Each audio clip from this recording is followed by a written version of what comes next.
Selamat datang di Alur Donghua. Kali ini Mimin akan cerita novel The Crown Emperor of Eternity. Sebelum mendengarkan jangan lupa subscribe, like, komen, dan share ya biar Mimin tambah semangat. Selamat mendengarkan.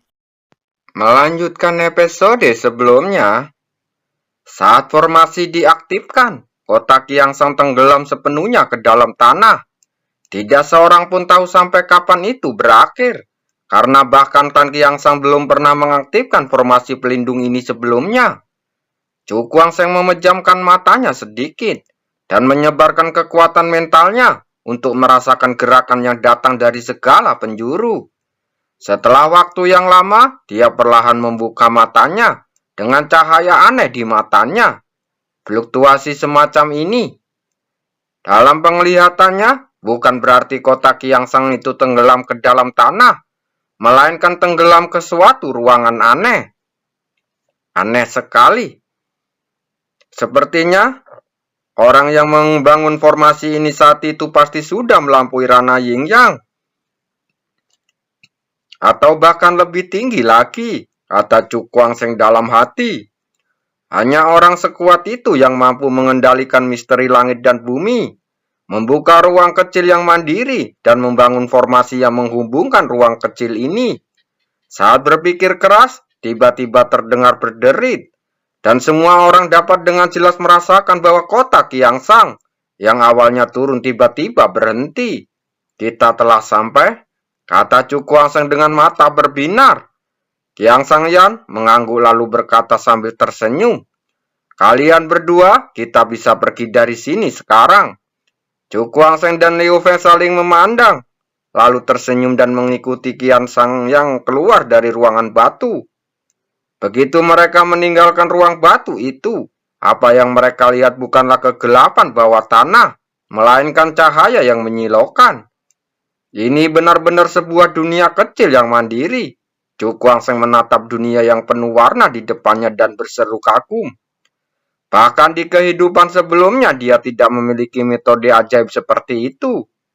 Karena mudah untuk membuka dunia kecil, tetapi jika ingin membuatnya hidup diperlukan kemampuan luar biasa untuk melakukannya. Indah sekali. Liu Fei menatap ke depan dan berkata dengan tatapan bingung. Apa yang muncul di hadapannya saat ini adalah daratan tanpa ujung yang terlihat.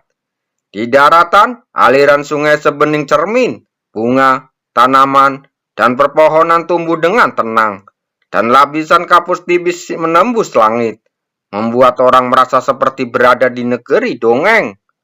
Dunia yang begitu menakjubkan sama sekali tidak ternoda oleh hiruk-pikuk dunia dan begitu murni hingga tak terbayangkan. Demi melindungi fondasi, para tetua di klan kita pernah mengaktifkan formasi ini. Sekarang, tampaknya jika kita tiba di sini lebih awal, tempat ini tidak akan begitu sepi sekarang. Kiansang yang mengalihkan pandangannya dari dunia murni di depannya, lalu menatap rekan-rekan klannya, yang jumlahnya hanya beberapa ribu orang, lalu mendesah sedih. Chu Guangsheng hanya tersenyum sebentar. Tidak perlu melakukan ini, pemimpin klan. Selama kita dapat melindungi rakyat kita, bahkan jika klan sedikit menurun, kita dapat membuat klan Kiangsang makmur lagi di dunia ini tanpa pertempuran. Benar, Tuan Muda Chu. Kiangsang yang menahan desahan hatinya dan kembali tersenyum. Bagaimanapun, apa yang terbentang di hadapan suku Kiangsang mereka setidaknya adalah jalan yang cerah. Tuan Muda Chu, apakah Anda akan segera pergi ke tambang berbahaya itu? Atau sebaiknya Anda untuk beristirahat dulu selama beberapa hari? Kiansang yang bertanya sambil tersenyum. Chu Guangsheng merenung sejenak dan tersenyum, lalu berkata, apa sebenarnya tambang berbahaya itu? Hingga saat ini, dia belum pernah melihat secara langsung tambang berbahaya yang membuat orang merinding itu. Kiansang yang menggelengkan kepalanya lalu berkata, sejujurnya, aku tidak tahu banyak tentang asal-usul tambang itu.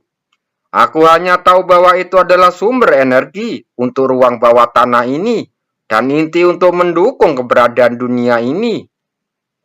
Mata Cukuang Seng langsung berbinar. Dalam hal ini, tambang itu pasti mengandung energi yang cukup kuat. Jika tidak, mustahil untuk mendukung mengoperasikan suatu dunia. Saya akan memulihkan diri beberapa hari lagi, lalu baru bisa pergi, katanya setelah berpikir sejenak. Karena tempat itu disebut tambang berbahaya, pasti ada bahaya tersembunyi di sana.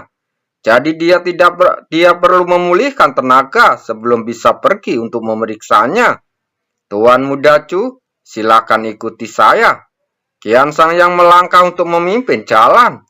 Melihat ini, Chu Kuang dan Liu Fei segera mengikutinya. Karena kota Qian Sang juga tenggelam ke dalam dunia ini. Mereka berdua sampai di kamar yang telah tidak rusak di bawah bimbingan Qian Sang Yang. Tuan Muda Chu, mohon beristirahatlah di sini selama beberapa hari. Jika Anda ingin pergi ke tambang berbahaya itu, mohon beritahu saya, kata Qian Sang yang pelan. Terima kasih, Patrick Qian, kata Chu Kuang Seng sambil tersenyum. Itu sudah tugasku. Kau adalah dermawan terbesar bagi seluruh klan Qian Sang kami. Qian Sang yang terkekeh. Setelah dia selesai berbicara, dia membungkuk sedikit, lalu berbalik dan meninggalkan kamar. Chu Kuang Seng mengalihkan pandangannya dari punggungnya, lalu menatap ke arah dunia murni di luar kota, lalu mendesah pelan. Tanah murni yang jauh dari dunia ini sungguh membuat iri. Apa? Kau tidak ingin pergi? Kata Liu Fei sambil tersenyum. Chu Kuang Seng menggelengkan kepalanya. Pekerjaannya belum selesai, jadi bagaimana dia bisa berhenti di sini? Ini hanya desahan sesaat. Saya akan memulihkan diri selama beberapa hari, dan Anda dapat membantu saya mencari tahu tentang tambang berbahaya itu. Kekuatan VR masih berada di puncaknya sekarang, jadi sekalipun ada bahaya di tambang berbahaya itu, dia bisa lolos tanpa cedera. Baiklah, kau harus beristirahat dan memulihkan diri selama beberapa hari ke depan. Liu Fei hanya mengangguk. Dia tahu situasi Chu Kuang Seng saat ini. Semua tenaga dalam tubuhnya telah terkuras habis. Dan sekarang dia tidak jauh berbeda dari orang biasa. Mendengar ini, Chu Kuang Seng tidak tinggal terlebih lama. Lalu berbalik untuk berjalan menuju sebuah ruangan. Melihatnya pergi, Liu Fei segera keluar dan bergegas ke keluar kota. Di dalam ruang pohon kuno, Chu Kuang Seng berdiri di tanah ungu. Matanya mengamati sekelilingnya, dan tidak memperlihatkan sedikit pun ekspresi kesedihan di wajahnya. Ruang pohon kuno itu juga merupakan ruang yang mandiri, tetapi tidak seperti ruang di luar. Tidak banyak vitalitas di sini. Ruang aneh macam apa ini? Chu Kuang Seng mengangkat kepalanya dan melihat ke kejauhan. Di ujung pandangannya, ada tempat yang kabur, dan indera spiritualnya tidak bisa lebih dalam lagi. Mungkin hanya saat aku benar-benar menjadi kuat, aku akan mampu menjelajahi misteri di dalamnya, gumamnya dalam hati. Meskipun ruang ini tidak memiliki banyak daya hidup, ia memiliki perasaan samar bahwa misteri di sini jauh melampaui ruang di luar.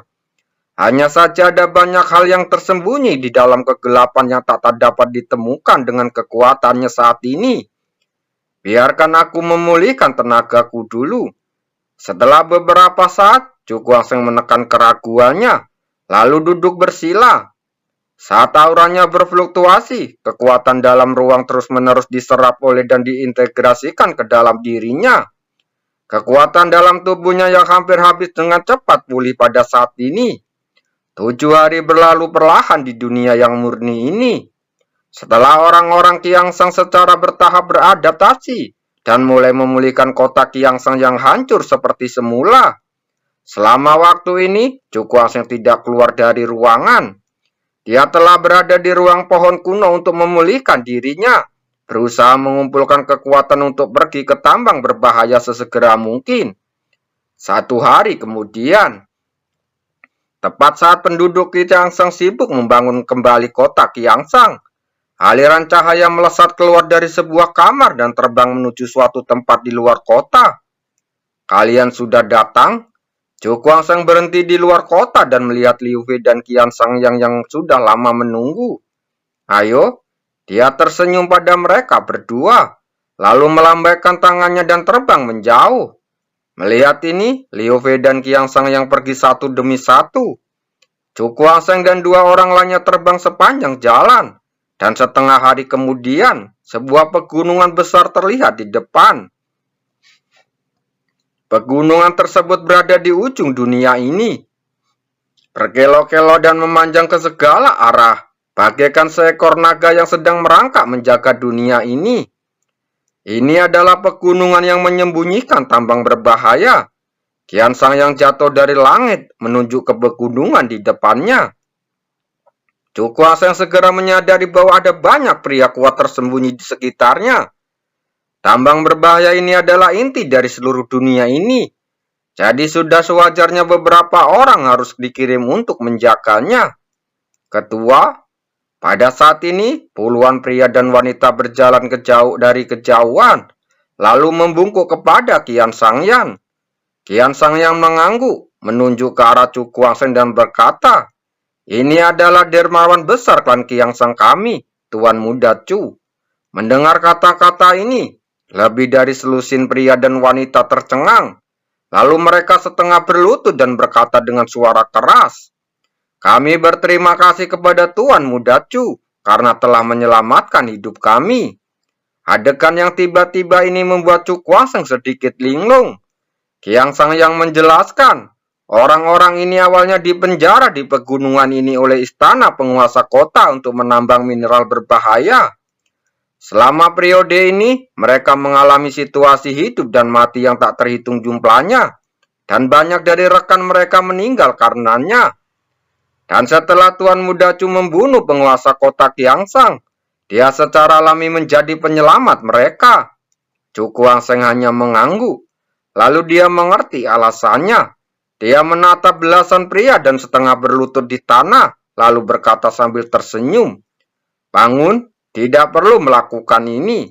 Selusin pria dan wanita berdiri dan berkata dengan yakin, "Tuan Muda Chu telah memberi kita kehidupan baru, dan kita tidak akan pernah melupakan seumur hidup kita." Chu Kuangseng hanya tersenyum. Matanya menyapu ke arah pegunungan di depan dan dia bertanya, "Kalian telah menambang di sini selama bertahun-tahun. Kalian seharusnya sangat akrab dengan situasi di dalam." Mendengar ini, seorang pria berbaju biru tersenyum.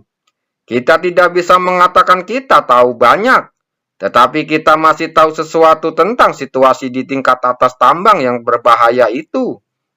Situasi tingkat atas? Mata Chu Kuangseng langsung berbinar. Pria berbaju biru itu berkata dengan ekspresi serius, "Kediaman Tuan Kota telah memperbudak kita untuk menambang di sini selama bertahun-tahun. Tetapi kita tidak pernah menambang hingga kedalaman tambang yang berbahaya itu dan hanya bertahan di tingkat atas." "Kenapa?" tanya Chu Kuangseng pelan. Pria berbaju biru itu tampak semakin serius.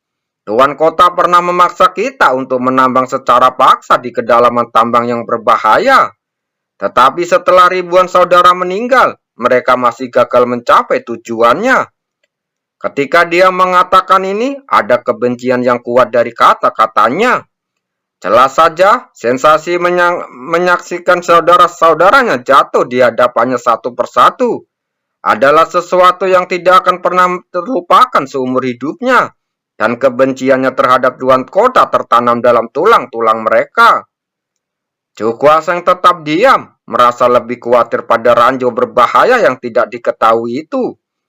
Tempat yang sangat berbahaya, tidak heran disebut tambang berbahaya. Chu Kuangseng ingin menjelajahi tambang berbahaya itu. Dia harus sangat berhati-hati. "Bahaya macam apa yang ada di sini?" Chu Kuangseng bertanya dengan nada serius. Pria berbaju biru itu berkata dengan suara berat, "Kita masih belum bisa mengetahui apa bahaya sebenarnya. Meskipun begitu banyak saudara kita yang telah meninggal. Karena tidak ada tanda-tanda sebelum kematian semua orang. Itu sangat aneh.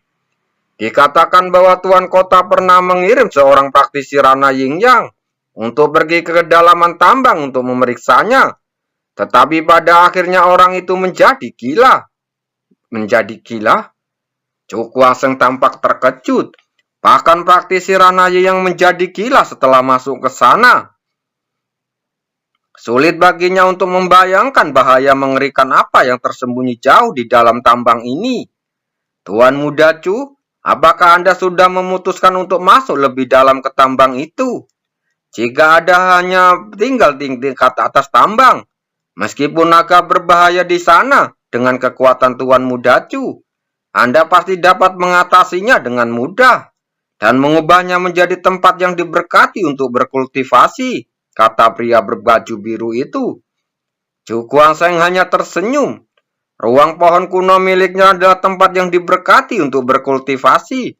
Jadi hal ini tidak menarik baginya. Tambang yang berbahaya. Kekuatan mentalnya terpusat di matanya, seolah-olah dia ingin menembus bebatuan berat dan melihat kebahagiaan terdalam dari tambang yang berbahaya itu. Bawa aku ke pintu masuk yang dalam. Setelah beberapa saat, Cu Kuang menarik kembali kekuatan mentalnya, lalu berkata kepada pria berbaju biru itu, "Sekarang dia sudah di sini. Dia ingin melihat bahaya apa yang tersembunyi di tambang, yang katanya sangat berbahaya ini. Tuan Muda Chu, silakan ikuti kami." Mendengar ini, pria berbaju biru itu ragu sejenak, lalu melangkah maju untuk memimpin jalan. Setelah itu, Cu Kuang dan dua orang lainnya mengikuti ke pegunungan. Melihat orang-orang ini masuk, para pria dan wanita klan Qiangshan yang tinggal di luar segera mulai berdiskusi dengan suara rendah. Apakah menurutmu Tuan Muda Chu dapat mengungkapkan rahasia yang tersembunyi jauh di dalam tambang berbahaya itu? Bisik seorang wanita cantik. Sulit untuk mengatakannya. Kedalaman tambang itu sangat berbahaya dan tidak ada yang tahu apa yang tersembunyi di dalamnya. Pria lainnya menggelengkan kepalanya. Ya, kedalaman tambang ini terlalu berbahaya. Saya harap Tuan Muda Chu dapat kembali dengan selamat. Setelah semua orang membicarakannya dan mata mereka mengungkapkan rasa takut mereka terhadap kedalaman tambang itu. Kalau mereka tidak dipaksa, mereka tidak akan pernah masuk ke tambang itu seumur hidup mereka. Karena hanya mereka sendiri yang tahu hal-hal mengerikan apa yang telah mereka alami di sana. Pada saat ini, Cu Kuang dan kelompoknya telah memasuki perut pegunungan dan melangkah ke tingkat atas tambang. Ini adalah ruang yang sangat gelap. Hanya cahaya redup yang dipancarkan oleh batu bulan menerangi area beberapa langkah di depan. Cu Kuang selalu waspada dalam hatinya. Meskipun dia percaya diri, dia harus cukup berhati-hati agar tidak berbalik di selokan. Jangan takut, kau hanya perlu membawa kami ke pintu masuk yang paling dalam tambang itu. Dia mengiringkan kepalanya untuk menatap pria berbaju biru itu yang dengan ketakutan di matanya. Pria berbaju biru itu mengangguk, tetapi ketakutan di matanya tidak berkurang banyak. Sebab saat dia memikirkan untuk masuk lebih dalam ke tambang itu, jantungnya tidak berhenti bergetar. Pemandangan ribuan saudara yang meninggal secara tragis tanpa alasan meninggalkan kesan yang sangat mendalam padanya. Cu Kuang tetap diam. Reaksi pria berbaju biru itu membuatnya semakin waspada terhadap kedalaman tambang yang berbahaya itu. Dan dalam kondisi kewaspadaan ini, mereka pun terus bergerak maju dengan hati-hati. Secara bertahap mendekati kedalaman tambang yang berbahaya itu. Yang mengejutkan mereka adalah mereka tidak menemui bahaya apapun di sepanjang perjalanan. Aneh, Cu Kuang tampak bingung. Menurut pria berbaju biru, meskipun bagian atas tambang tidak seseram bagian dalam, masih banyak bahaya yang terus mengintai. Namun mereka tidak menemui bahaya apapun di sepanjang jalan. Ada yang aneh. Cu Kuang menjadi lebih waspada. Fenomena abnormal ini membuat hatinya terasa linglung dan dia merasa sedikit merinding. Suasana tegang memenuhi udara. Setengah jam kemudian, sebuah pintu masuk gelap muncul di depan mereka. Melihat pintu masuk, rombongan itu segera berhenti, lalu memandang dengan waspada. Ini mengarah ke kedalaman tambang. Pria berbaju biru itu menunjuk ke pintu masuk yang gelap, lalu berkata dengan wajah yang pucat. Mendengar ini, Cuk Wangseng mengerutkan bibirnya dan berjalan mendekat. Terima kasih,